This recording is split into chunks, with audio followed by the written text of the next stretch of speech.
When I woke up, it was in the middle of the night. I found myself in a strange land, the air thick with an eerie silence. As I looked around, I saw them, vultures. They were circling above, their black wings flapping slowly. I felt a strange sensation wash over me. My body started to change, twisting and contorting until I was neither fully human nor fully vulture.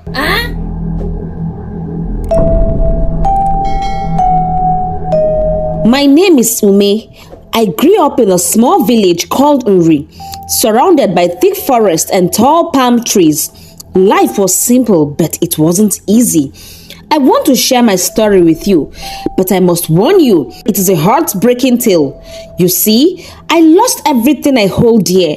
This is my story, and I want you to watch carefully because what happened to me is still happening to many young people. It is a story filled with pain, but there are important lessons in it. Please stay with me until the end so you can understand why I took this path. My parents were poor farmers struggling to make ends meet. We lived in a mud hut with a thatched roof that leaked whenever it rained. As a child, I didn't understand why we were so poor, why I couldn't go to school like the other children. My parents would always say to me and my elder brother, "We can't afford the school fees, but don't worry, one day things will get better."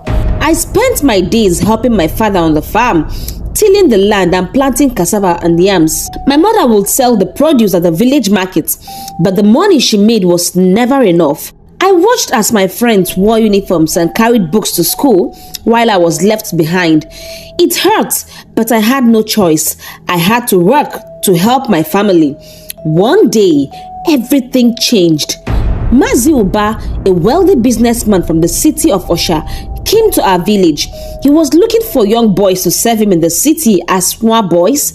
These boys will serve him for 4 years, after which they will be settled with money to start up their own businesses. When my parents heard about this, they saw it as an opportunity for me to have a better life. They begged Mazi Uba to take me, and after much pleading, he agreed. Leaving my village was bittersweet. I was sad to leave my family and the only life I had ever known. But I was also excited about the possibilities that lay ahead. The journey to Osha was long and tiring, but when we arrived, I was in awe. The city was bustling with activity, with people selling all sorts of goods, cars honking, and buildings that seemed to touch the sky. Mazi Uba's house was so big, bigger than anything I had ever seen. I was given a small room at the back of the house where I would stay with 2 other boys who were senior Nwa boys. My job was to help him with his fabric business. Mazi Uba sold beautiful fabrics, popularly called abada or ankara. I worked hard, waking up early to open the shop and stay late to make sure everything was in order.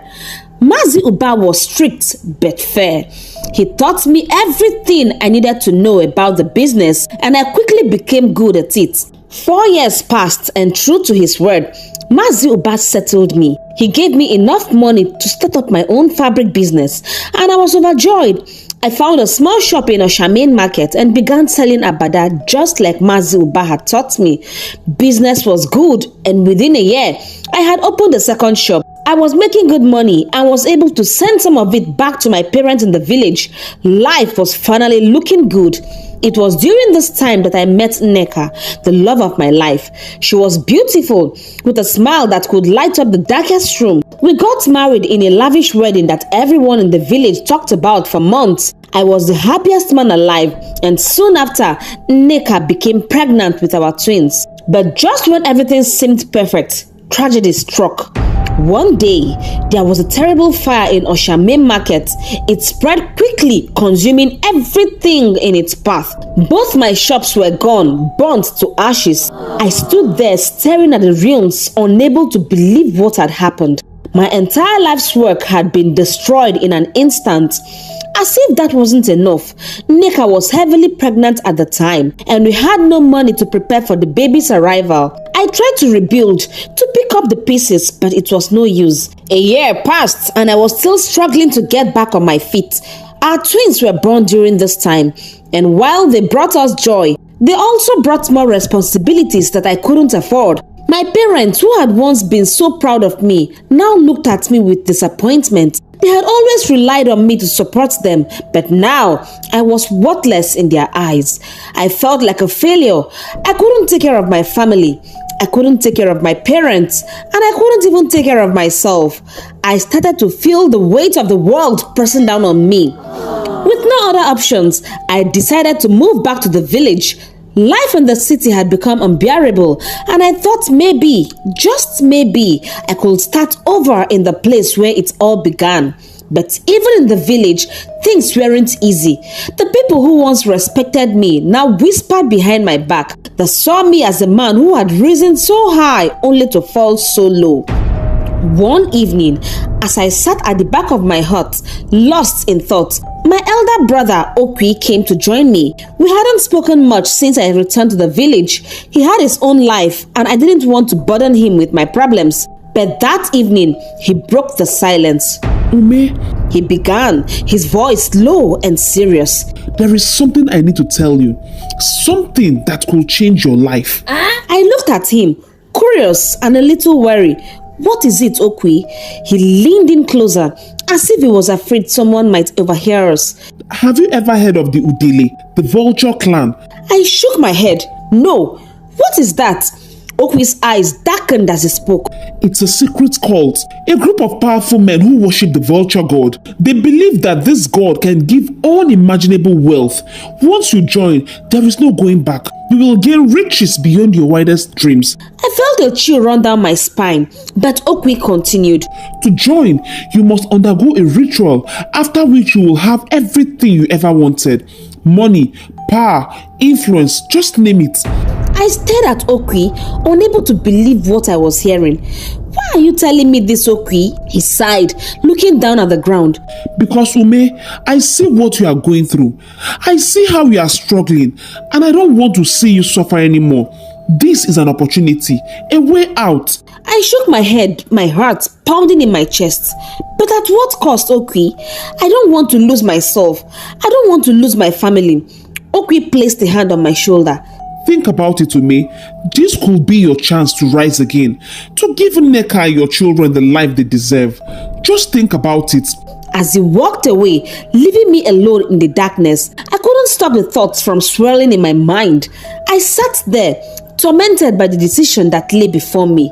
The night was quiet, but inside, a storm was raging. As days passed, Okwy's words haunted me. The idea of joining the Vulture clan seemed like a way out of my troubles, but the thought of it filled me with fear. I had heard stories of secret cults, but this one seemed too strange, too different. Just turn into a vulture and then back to human. It sounded almost too easy, but something deep inside me knew it wasn't. One afternoon, I couldn't bear the thoughts alone any longer. I found Okwy on the farm, working under the hot sun. I approached him slowly, my heart pounding. Okwy, I called softly. He looked up from his work and wiped the sweat from his brow. Ume, what is it? I glanced around to make sure no one was watching. Let's talk under the tree, I whispered. We walked over to a large tree at the edge of the farm. The shade was cool, but I was sweating from the tension building inside me. I took a deep breath and looked my brother in the eyes. Okwy, I have been thinking about what you told me, about the Vulture clan. I am interested. Okwy studied me for a moment, then nodded slowly. Are you sure, Ume? This is not something you can undo. Once you are in for life. At first, I hesitated, my mind racing with fear and desperation. But then I thought about my family, the life of poverty and struggle that awaited us if I didn't do something. I clenched my fist and nodded. I am sure, Okwy. That evening, I went home and told Nneka that I was going to the city to look for work. She looked worried but didn't ask too many questions. I packed a small bag with a few clothes and left the village with Okwy. As we walked down the dusty road, I couldn't shake the feeling that I was making a terrible mistake. The journey to Osha was long and quiet. When we finally arrived, Okwy led me to a large, imposing house. We were greeted by a man with cold, piercing eyes. This was Onwa, the man who would lead us into the Vulture clan. Are you ready to make money? Onwa asked, his voice deep and commanding. I opened my mouth to answer, but nothing came out. My throat was dry and my heart was pounding. Before I could gather my thoughts, Okwy quickly responded, yes, we are ready. I turned to him in shock. I thought Okwy was just bringing me here, but it dawned on me that my brother was also about to venture into this dark path with me. My mind was racing, filled with doubt and fear. But before I could say anything, a strange drowsiness came over me. My eyelids grew heavy and the world around me started to blur. When I woke up, it was the middle of the night. I found myself in a strange land, the air thick with an eerie silence. As I looked around, I saw them, vultures. They were circling above, their black wings flapping slowly. My heart raced as they started to descend, one by one, landing on the ground around me. Then, to my horror, they began to transform. In the moonlight, I watched as the vultures turned into human beings, their eyes glowing with an unnatural light. Fear gripped me. My body trembled uncontrollably. I felt a presence beside me and realized that Okwy was standing there, just as petrified as I was. One of the men, his face twisted in a sinister grin, stepped forward.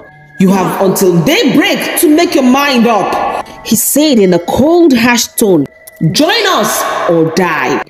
My mind was a whirlwind of terror and confusion. I thought about Neka, about our twins, about the life I could give them if I had the money. But the thought of becoming one of these creatures, of losing my humanity, was unbearable. I could feel the darkness closing in on me, the pressure to decide crushing my very soul. Minutes passed, or maybe it was hours. I couldn't tell. But in that moment of desperation, all I could think about was the endless struggle, the poverty, the shame of being unable to provide for my family. The fear of what my life would be without comfort, without security, finally broke me. I'll do it, I heard myself say. Okwy, standing beside me, also nodded. We will both join. Without hesitation, the man who had spoken earlier handed us a drink. It was thick and bitter, the taste lingering in my mouth like poison. I wanted to spit it out, but I forced myself to swallow, knowing that there was no turning back now. The men around us began to chant, their voices rising in a strange, haunting melody. As the sound grew louder, I felt a strange sensation wash over me. My body started to change, twisting and contorting in ways that no human body should. I felt my mind slipping away, replaced by something primal, something animalistic. I knew then that I had the mind of both a human and an animal, but the animal was in control. I looked over at Okwy and I saw the same transformation happening to him. We were no longer brothers, no longer men. We were vultures, part of the Vulture clan. The leader's voice boomed through the night, echoing in the strange land. Go and feed, he commanded, his tone leaving no room for hesitation. In that moment, I felt my wings spread wide, and in a flash, I took to the sky, soaring high above the trees. My brother Okwy flew in a different direction, and soon he was lost in the darkness.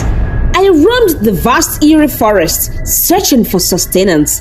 The animal instinct within me took over, guiding me to places I would never have gone as a man.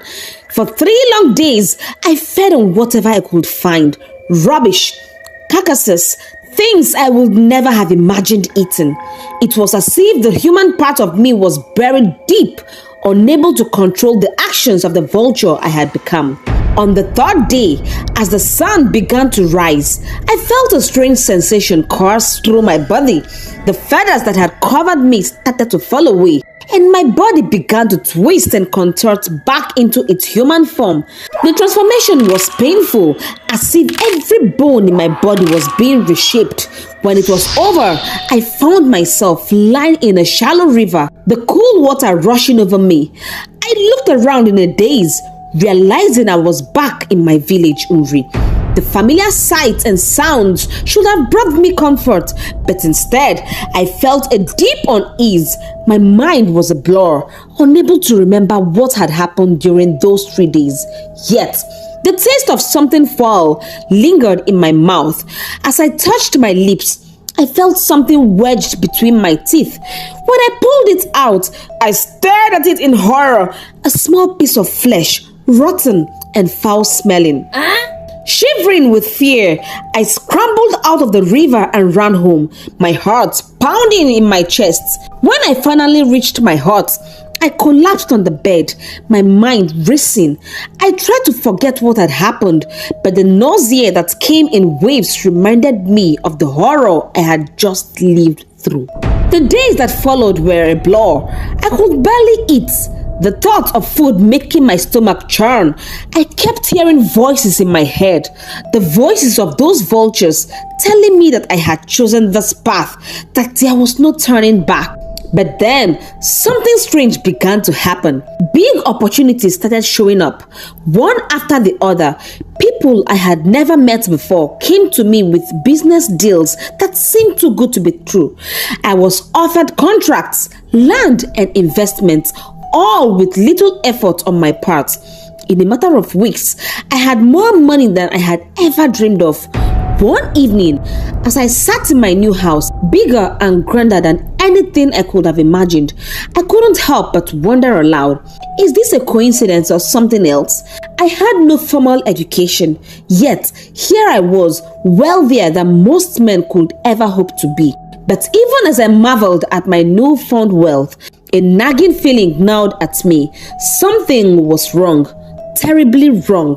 I could sense it in the pit of my stomach, where the nausea never fully went away, and despite the money and the luxury, I never felt at peace. The voices, the memories, they were always there, lurking in the shadows, reminding me of the terrible price I had paid. I knew this was just the beginning. The darkness that had given me all this wealth was not done with me yet. I could feel it creeping closer, waiting for the moment to claim what was due. The meetings were dreadful routine, a stark reminder of the darkness I had willfully embraced. Every month, the cult members gathered in secret, deep within the forest, where the night was darkest. We would circle around our leader, our hearts heavy with the knowledge of what was to come. One by one, members would step forward, offering the name of a loved one to be sacrificed. We will then transform into vultures, our human minds barely holding on as the animal instinct took over. We fed on raw human flesh, our souls growing darker with each bite. I knew my time would come, but I tried not to think about it. My brother Okwy had been lucky for a while, having no wife, no children to worry about, but that luck ran out one night when he stepped forward with nothing left to offer after he had offered our parents. The leader's gaze fell on him, and without a word, Okwy was dragged to the center. I watched in horror as my own brother was killed right before my eyes. But the horror didn't end there. In our vulture forms, we were commanded to feast, and I, driven by the curse that had taken over my life, ate my brother. The taste was foul, but the realization that I had consumed my own blood made it unbearable. When I returned to my human form, the weight of what I had done crushed me, but I had no choice. I had given up my twins, but as the days drew closer, I knew that I would have to offer another sacrifice. My heart was heavy with sorrow and fear. My wife, Neka, was the only loved one I had left. I couldn't bring myself to do it. The thought of losing her, of having to watch her die and then feed on her flesh, was too much to bear. Desperate and terrified, I sought a way out. I heard of a powerful native doctor named Ejiofor who lived deep in a distant forest. He was known for helping those who were trapped in the grip of evil. Without telling anyone, I traveled to find him. When I finally reached Ejiofor, I fell at his feet, tears streaming down my face as I told him everything. I begged him to save me, to free me from the curse that was destroying my life. Ejiofor listened quietly, his face solemn. After a long pause, he spoke.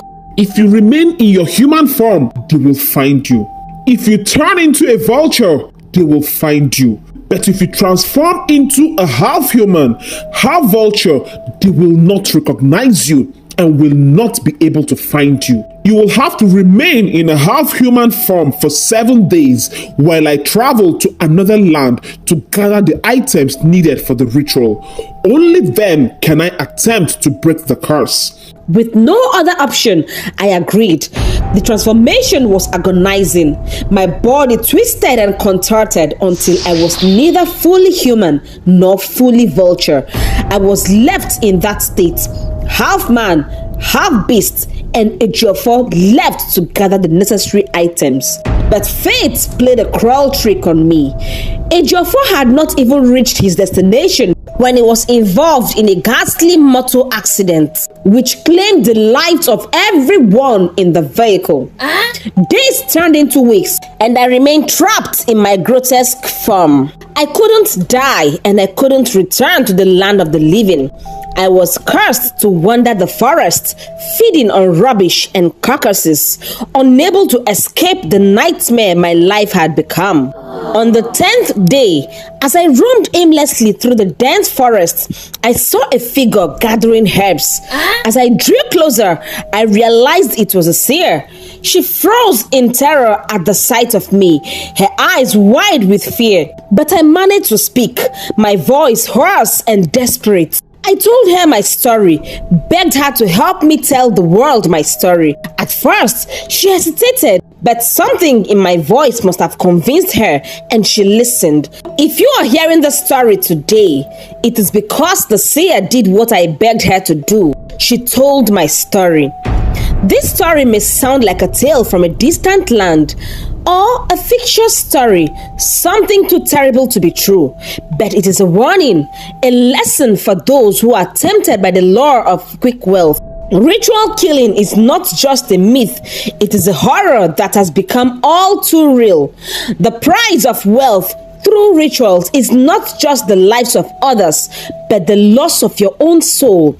In the end, no amount of money is worth the cost of becoming a monster, of losing everything that makes you human. If you enjoyed this story and would like to see more interesting stories, please consider subscribing to this channel, not forgetting to turn on the bell notification icon so that once another interesting story is being posted, you will be the first to be notified. You can also check out these videos here. I promise you won't be disappointed. Till we meet again in my next video, remain blessed.